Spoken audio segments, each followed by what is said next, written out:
جمعے کے دن آسمان، زمین، ہوا، پہاڑ، درخت، مقرب فرشتے سب ڈرتے ہیں کہ قیامت نہ آ جائے۔ جمعے کا دن ہی ہوگا کہ اس دن قیامت آئے گی، تو آج کے دن ڈرنا بھی چاہیے، آج کے دن اللہ کی بارگاہ میں دعا بھی کرنی چاہیے۔ اور فرماتے ہیں کہ حضرت امام محمد باقر علیہ السلام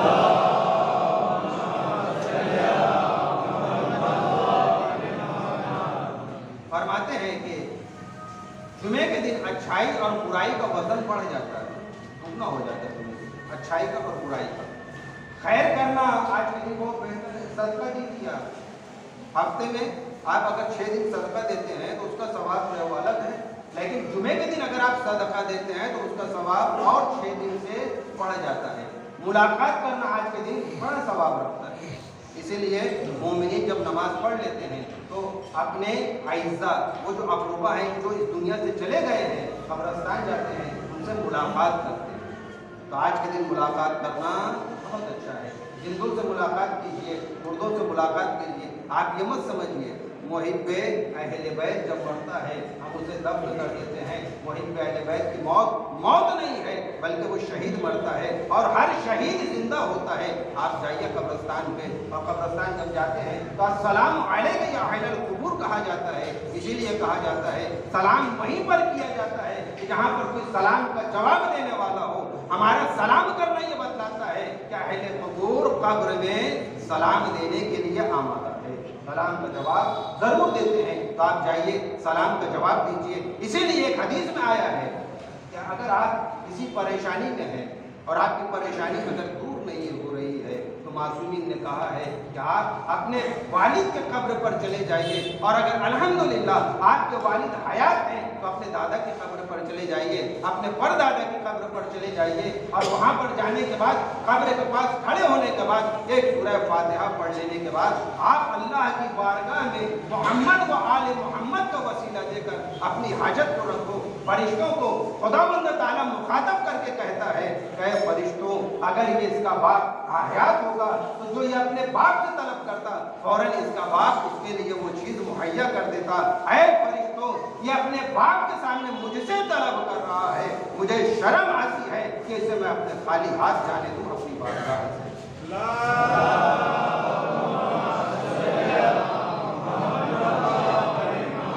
قبر پہ جا کر دعا کرنا مستجاب ہے، اللہ تعالیٰ قبول کرتا ہے۔ اللہ تعالیٰ کہتا ہے مجھے شرم آتی ہے کہ اپنے باپ کے سامنے، اپنے مربی کے سامنے اپنے رب سے حاجت کو طلب کر رہا ہے، اس بارگاہ سے ہرگز لوٹ نہیں سکتا ہے خالی ہاتھ۔ تو ملاقات آج کے دن قبرستان جائیے، مردوں پر آپ سلام کیجیے، اور سلام کرنے کے بعد سورہ فاتحہ پڑھیے، اور جمعے کے دن درود پڑھنے کا بڑا ثواب ہے۔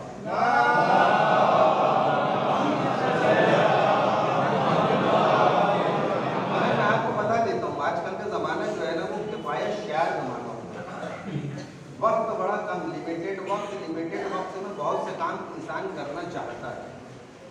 جمعے کا جب خطبہ ہو، دیکھیے جمعہ واجب تفریحی ہے، آج کے زمانے میں پروٹوکول کے اعتبار سے جمعہ قائم ہو رہا ہے، اجباری نہیں ہے، الزامن نہیں ہے، واجب تفریحی ہے۔ اگر جمعہ پوری شرائط کے ساتھ قائم ہو رہا ہو تو بڑا فضیلت والا ہوتا ہے کہ شخص جو ہے وہ جمعے میں شریک ہو جائے۔ جمعے میں کیوں شریک ہونا ہے؟ اجتماعی عبادت کیوں ہے؟ جمعے سے قبل 2 خطبے ہیں، جو 2 خطبے میں ہیں وہ بیانات کیا ہوتے ہیں؟ محمد و آل محمد، رسول خدا، اور قرآن کی باتیں یہاں پر بیان ہوتی ہیں۔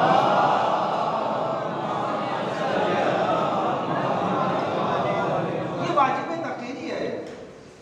آج کل کچھ لوگ نقل کر رہے ہیں جمعہ واجب تقریری ہو گیا ہے، وہ خود اشتباہ کر رہے ہیں، یا جہالت میں یا جاہل ہے، صاف میں کہتے ہیں جمعہ واجب تقریری ہوا نہیں ہے، جمعہ واجب تقریری ہے ہی۔ ہاں، کچھ چیزیں واجب عینی ہیں، نماز ظہر عصر مغرب عشاء یہ تمام واجب عینی ہیں، جمعہ واجب تقریری ہے، آج سے نہیں، ایک زمانہ قبل سے واجب تقریری، جب سے جمعہ قائم ہوا ہے، جب امام زمانہ عجل اللہ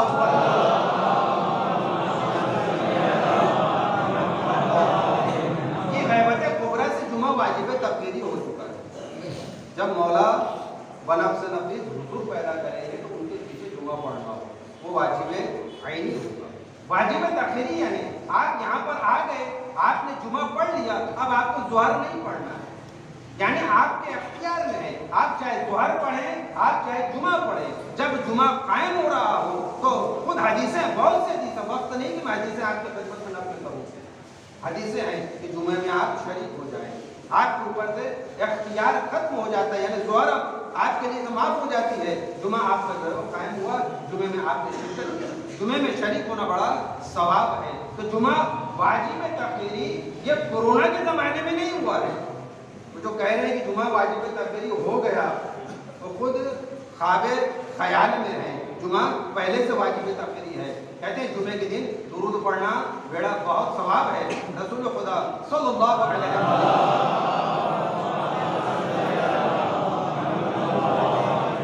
جو شخص جمعے کے دن مجھ پر 100 مرتبہ درود بھیجے گا، اللہ اس کی 60 تمنائیں پوری کرے گا، 30 دنیا سے متعلق ہوگی اور 30 آخرت سے متعلق۔ آپ خطبے میں صلوات نہ بھیجیے۔ خطبے کا حکم کیا ہے؟ آپ اگر جمعے میں شریک ہو رہے ہیں اور یہاں پر آ چکے ہیں تو یہاں پر آنے کے بعد اب خطبہ سننا آپ کے اوپر واجب ہے اور ضروری ہے۔ لیکن اگر آپ جمعے میں نہیں آئے، آنے کی تیاری کر رہے تھے، آتے آتے آپ کا خطبہ چھوٹ گیا، کہتے کوئی حرج نہیں، آپ آ جائیے، جمعے کی نماز آپ کو مل گئی ہے، جمعے کی نماز میں شریک ہو جائیے، آپ جمعے کی نماز پڑھ لیجئے، آپ کے اوپر سے ظہر ثابت ہو جائے۔ لیکن جب آپ خطبے میں آ چکے ہیں تو حضور مسائل میں آپ بعد جمعہ خود آپ ملاحظہ کریے، پرانی توضیح المسائل ہو یا نئی توضیح المسائل ہو، کوئی یہ جدید مسئلہ نہیں ہے، یہ بیسکلی مسئلہ ہے جو مسئلہ شروع سے چلا آ رہا ہے کہ آپ جمعے میں جب شریک ہو جائیں تو خطبے کا سننا ضروری ہے۔ اب اگر کوئی شخص مولانا صاحب میں تو بہت ایکسپرٹ ہوں ہر عمل کرنے میں صلوات بھی پڑھ لیتا ہوں، خطبہ بھی سن لیتا ہوں، یاد رکھیے عبادت میں توجہ کا بھی ضروری ہے۔ اگر یہ عبادت ہے خطبہ سننا، خطبہ بیان ہونا بھی عبادت ہے، خطبے کا سننا بھی عبادت ہے۔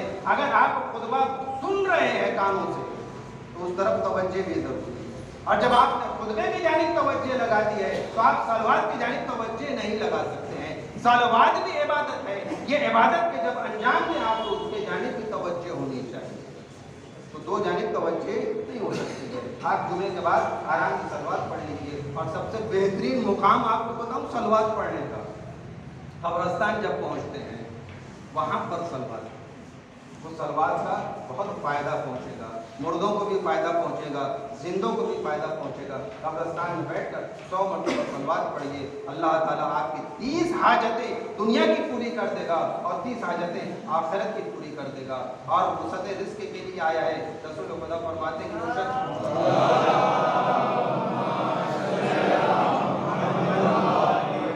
جو شخص جمعے کے دن ناخن تراشتا ہے، بڑی فضیلت ہے جمعے کے دن، اگر آپ جمعرات کے دن ناخن تراشتے ہیں تو آپ مرض سے محفوظ رہیں، اور اگر آپ جمعے کے دن ناخن تراشتے ہیں تو اللہ تعالیٰ وسعت رزق عنایت فرمائے۔ تو آپ کریے کیا، آپ پوری جو 5 انگلیاں ہیں، یہ ہاتھ کی اور 5 انگلیاں یہ ہاتھ کی ہے، اس میں ایک ناخن کو چھوڑ دیجیے، آپ پورے انگلیوں کے ناخن تراش لیجیے جمعرات کے دن، انشاءاللہ تعالیٰ آپ کو اللہ تعالیٰ مرض سے محفوظ رکھے گا۔ ایک ناخن آپ جمعرات کے دن تراش لیجیے، اور اگر آپ نے پورے ناخن تراش لیجیے ہیں جمعرات کے دن، کوئی حرج نہیں ہے، جمعے کے دن کم سے کم اس پہ ناخن پہ آپ گھس لیجیے، گسائی کر لیجیے، تو آپ کو وہی آپ کو ثواب مل جائے گا۔ تو جمعے کے دن ناخن تراشنے میں رسول نے فرمایا کہ وسعت رزق کا باعث ہوتا ہے، اور اسی طرح سے جمعے کا غسل بھی بڑا فائدہ مند ہے۔ اگر حضرت امام جعفر صادق علیہ السلام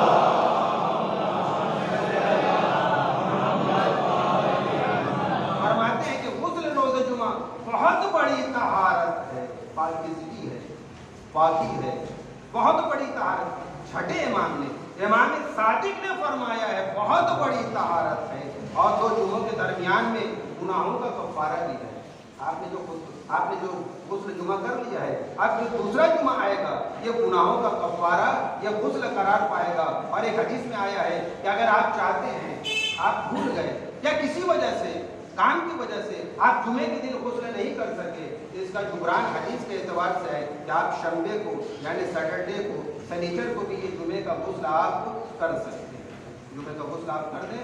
اور اس کے بعد آیا ہے وہ جو آیا تھا کہ جمعے کے دن ایک ایسی گھڑی آتی ہے جس میں دعا بڑی مقبول ہوتی ہے. فرماتے ہیں چھٹے امام جمعے کے دن جس لمحہ دعا قبول ہوتی ہے وہ لمحہ وہ ہے کہ امام کے خطبہ تمام ہونے اور صفوں کے درست ہونے کے درمیان میں جو لمحہ ہوتا ہے. میں خطبہ دے دوں ادھر اور ابھی اقامت دینے والا ہوں. اس درمیان میں تھوڑا سا وقفہ ہوتا ہے صفوں کے درست ہونے کے لیے, کھڑے ہونے کے لیے. اس لمحے میں اگر آپ دعا کرتے ہیں تو چھٹے امام فرماتے ہیں کہ دعا اللہ کی بارگاہ میں قبول ہوتی ہے. اور دوسرا لمحہ دن کے آخر سے غروب آفتاب تک, دن کا آخری وقت جو ہوتا ہے غروب آفتاب, وہ وقت میں دعا قبول ہوتی ہے. اور جناب فاطمہ زہرا سلام اللہ علیہا,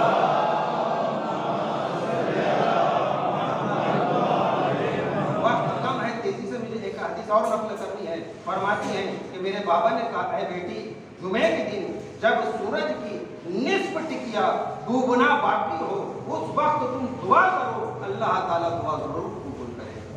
آدھی ٹکیا جب ڈوبنے والی ہو, نصف ٹکیا ڈوب چکی ہو اور نصف ٹکیا ابھی ڈوبنا باقی ہو, اس وقت آپ دعا کرتے ہیں اللہ تعالیٰ قبول کرے گا. یہ کس نے کہا ہے؟ رسول خدا نے اپنی پیاری بیٹی جناب فاطمہ زہرا سلام اللہ علیہا.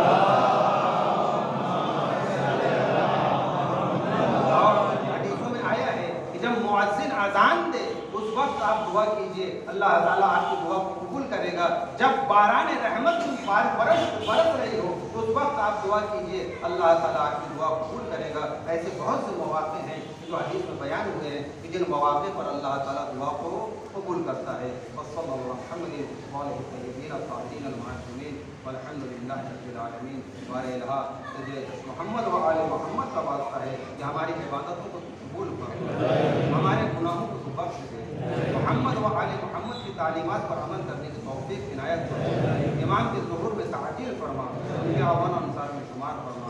بسم اللہ الرحمن الرحیم. والعصر ان الانسان لفی خسر الا الذین آمنوا وعملوا الصالحات وتواصوا بالحق وتواصوا بالصبر.